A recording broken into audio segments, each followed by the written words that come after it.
In the last video, I did introduce a series on Christian suffering.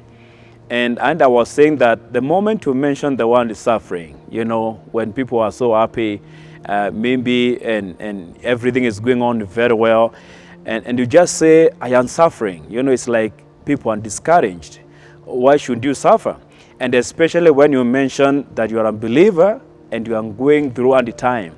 A number of times people think, God maybe doesn't love you, or maybe you have sinned, or maybe you have done something that is bad. But actually, suffering is part of our discipline as believers. It's only that sometimes we don't like it, because none of us want pain. Every moment of time we want to always to be joyful. Things are going on very well. Families are going on well. Marriages are going on very well. Businesses are going on very well. But actually, suffering is part of our discipline. It's able to help us. And definitely, it doesn't only happen to only people who are not saved, but even as believers, including myself as a pastor, I suffer. I have gone through difficult seasons of my life that have been painful. And I would want to encourage you, my viewer, my listener, that, if maybe actually somebody said, if you're not suffering right now, maybe you have just come out of a suffering, probably you're getting to one tomorrow. I am not a prophet of doom, but this is reality of life. It can happen. But I see in the Bible, from all the way from the Old Testament to the New Testament, the discipline and the doctrine of suffering is there. And I think it's for us to prepare ourselves and say, I may not help, but at least I know that God can help me when I get to a suffering.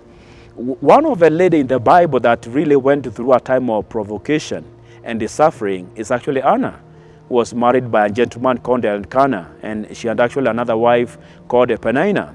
But the suffering that Anna went through actually was issues of childbearing, because suffering can come from all formats. And this would be found in 1 Samuel 1 and verse 11, just picking one of the verse out of the big story or long story there.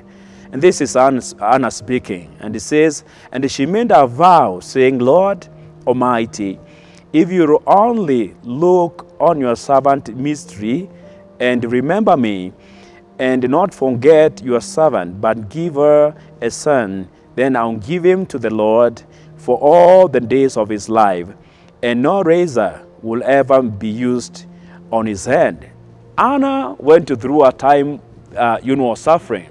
It is true in most of the African continents and the cultures, childbearing is very esteemed, or even childbearing is very esteemed, But the moment a woman doesn't get a baby, it becomes sometimes quite a bit of embarrassment, especially the community that is not born again. And we find this woman here, a lady who used to go to pray, in the church, with the Eli, who was a priest. But she did not have a child. And unfortunately, back home, the husband was having issues. The wife was having issues. Why are you not bearing kids? But she really suffered. But she was a believer who was going to church. And in this point is, when suffering comes, there must be something that it wants to fulfill. Number one today, I want to say every time you suffer, there is a way of escape. It's like that suffering is not going to kill you. God will always provide, a way of escape. But then number two, also you become an encouragement to other people.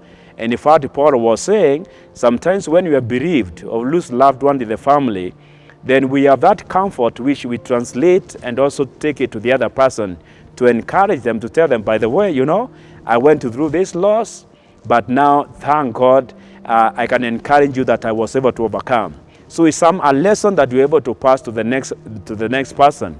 But then finally also, suffering in its own nature is able to help you, even as a minister, to get examples that you can actually be able to share with other people and say, I am preaching this one because I was late, but then I was able to overcome it.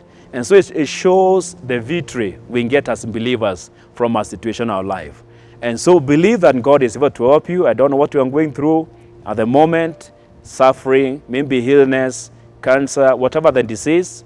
I believe that suffering, the Lord will be able to see you through if you believe He can be able to deliver you. The Lord bless you.